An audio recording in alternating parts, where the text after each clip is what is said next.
right, so you ready to jump into this this deep dive today? We're tackling Stop the Leftist Wrecking Ball, written by Conrad Riker. Yeah, this one seems right up your alley. All that covert contract stuff and digging into how, like, institutions got to where they are. Oh, absolutely.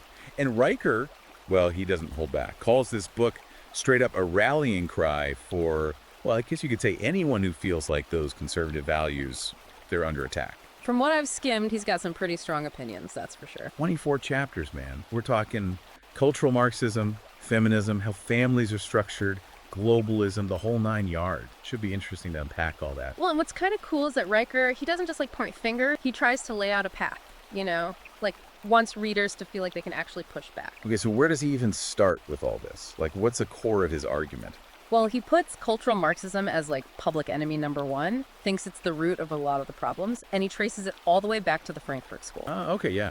Those academics from back in the 20s and 30s, right? Yeah, but Riker, he goes deeper. Claims those ideas, they've, like, seeped into everything. Universities, the media, even our entertainment. Oh, wow. So it's not just some, like, dusty old academic theory. It's, like, actively shaping culture now. That's what he's saying. And he names names, too, like Herbert Marcuse, for example. Okay, I vaguely remember him. Wasn't he all about that repressive tolerance concept? Bingo! Riker says that's exactly what's being used to silence people today. You know, like, tolerance is only for the folks who agree with the in ideology, which obviously Riker sees as a huge problem. I could see how that would tie into the whole cancel culture debate that's been going on. Oh, totally. Riker even brings up things like, let me see, rape culture and the push for, like, super progressive sex education in school. Says that's all part of this agenda. So wait, he's saying this isn't just some intellectual argument happening in classrooms. It's like a full-on assault. Pretty much. He's saying traditional values are under attack. And this is where it gets really interesting, because then Riker ties it all into the whole war on men concept. Whoa, okay. How's that fit in? He sees feminism as, like, the main weapon being used.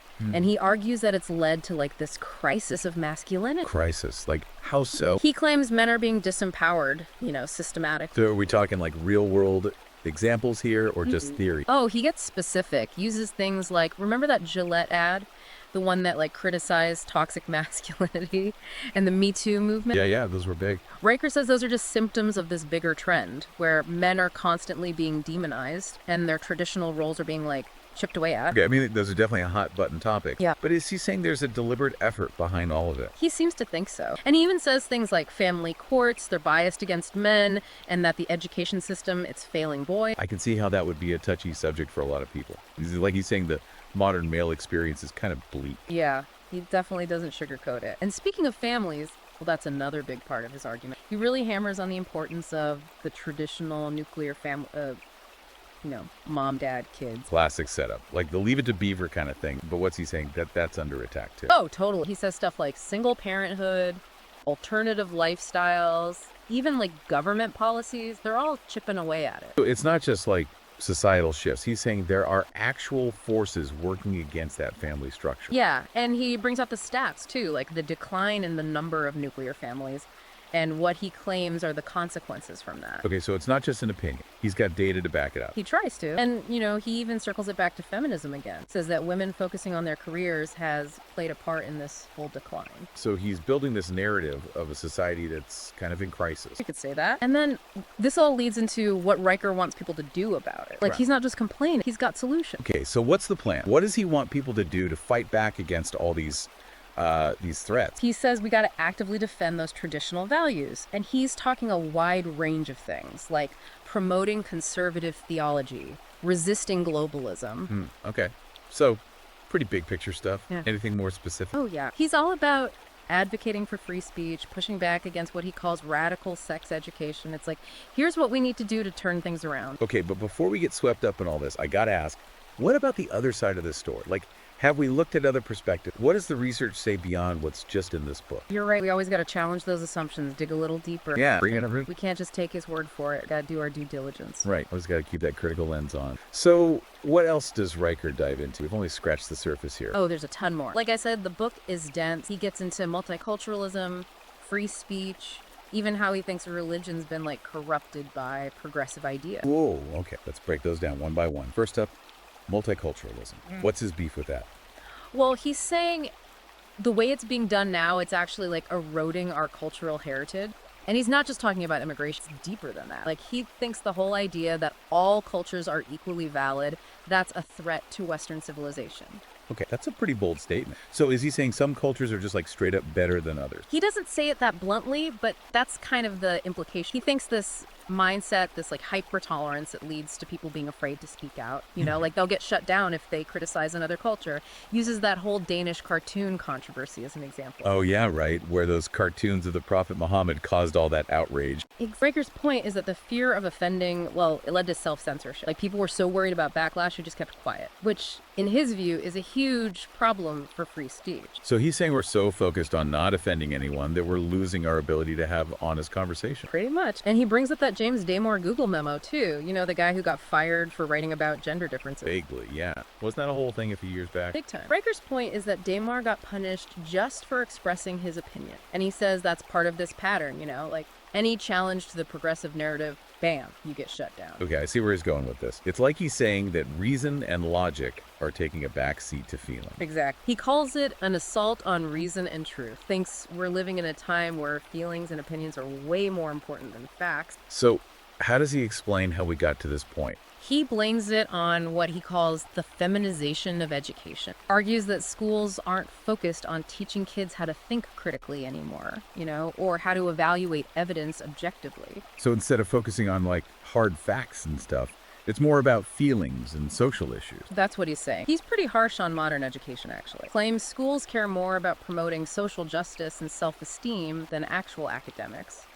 Even says boys are getting the short end of the stick because the system caters too much to girls. Oh, wow. That's a pretty big statement. So he's going beyond just like curriculum choice. He's talking about like a fundamental shift in the whole system. Yeah, he goes pretty far. Says schools are basically indoctrinating kids with a leftist worldview. Brings up examples of what he calls anti-American teachings and the pushing of woke ideology. Okay, so this is getting pretty heavy. He's making some serious accusations here. He definitely doesn't hold back. And then he ties it all back to this idea of a deliberate effort to undermine traditional gender roles, which goes back to that whole war on masculinity thing we talked about. Right. So he's saying it's not just about like individual attitudes, it's like a coordinated attack. That's how he sees it. Claims men are being told to suppress their natural instincts and that being traditionally masculine is now a bad thing. He uses all sorts of examples, like, remember the push for gender-neutral language and how transgender identities are becoming more accepted. He sees that as evidence of this trend. So wait, is he saying there's something wrong with being transgender? Not explicitly, but he seems to think it's all part of this bigger effort to blur the lines between gender. And of course, he brings it back to the decline of the nuclear family. Says all this is contributing to the breakdown of that traditional unit. Okay, so it's all connected in his mind. All these different threads, they're all part of the same tapestry. Exactly. And the big picture he's painting is that leftist ideologies, they're like termites, eating away at the foundations of Western civilization. Whoa, okay, that's a pretty dramatic image. So is he saying we're headed for like a total collapse? He thinks we're at a crossroads, yeah. Like, we have to choose. Do we want to preserve our traditional values, or do we let this leftist wrecking ball keep swinging? Okay, so he's definitely trying to sound the alarm here. But is he just doom and gloom, or does he offer any hope? Oh, he's definitely got a plan of attack. Wants his readers to get fired up, to resist these trends, defend their values, fight back against what he sees as like an existential threat. So what does he propose? What are we supposed to do about all this? He's got a whole roadmap, actually. Outlines specific steps individuals and communities can take. Things like getting involved in politics, supporting organizations that align with his views, raising kids with traditional values. So it's not just about reading the book, it's about taking action. He wants people to get out there and make a difference, yeah.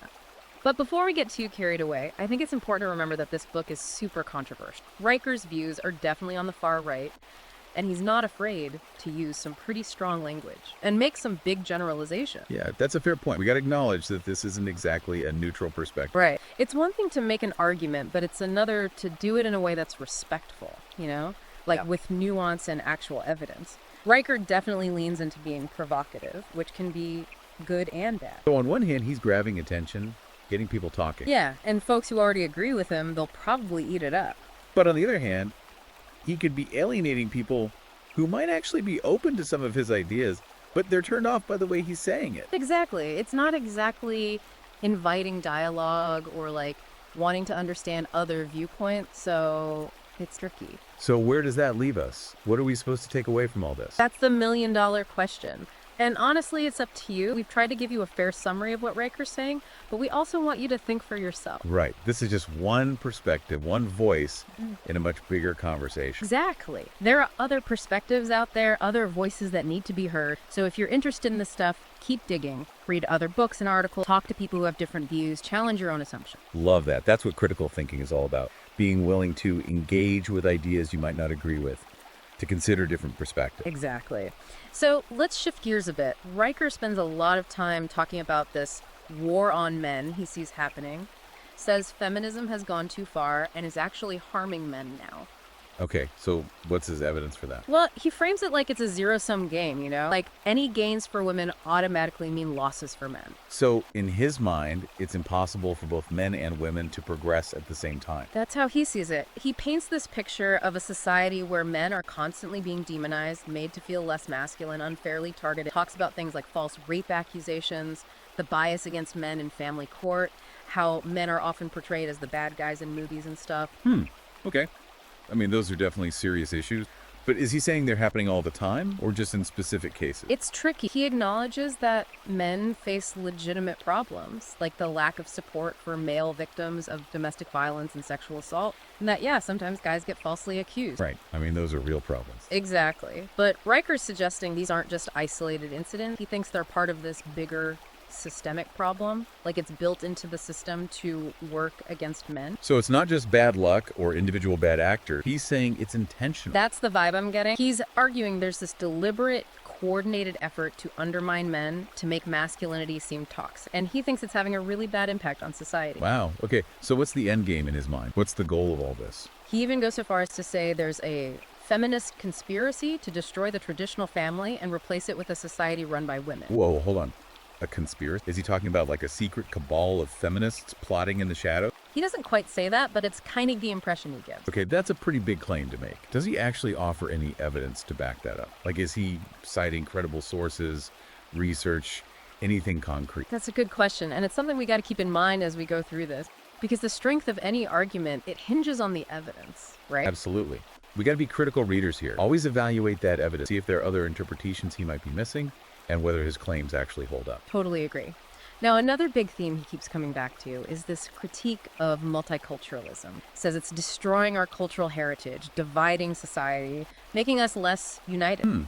Okay. So is he just straight up against diversity? It's more nuanced than that. He frames multiculturalism as this attack on Western civilization. Like, it's not just a natural thing happening, it's deliberate. So he's not just talking about demographics or globalization. He's saying there's an agenda behind it. Yeah, he paints this picture of a society that's being overrun by foreign cultures, where traditional values are being tossed aside and people are losing their sense of national identity. That's a pretty bleak outlook. Does he acknowledge any of the positive aspects of multiculturalism at all? Like the enriching of culture, the benefits of diversity, the learning that can happen when different cultures interact? It's a great point, and it's something we need to keep in mind as we dig deeper, because there are multiple perspectives on this, right? Riker's is just one. Right. It's not as simple as multiculturalism good or multiculturalism bad. There's a lot of gray area there. Exactly. Okay, so one thing Riker's especially critical of is mass immigration. Says it's leading to less social cohesion, putting a strain on resources, and even causing more crime. Those are some pretty heavy accusations. Yeah. But are they accurate? Like, what does the actual data say? Well, those are claims you often hear from groups that are against immigration. But a lot of studies have actually shown the opposite.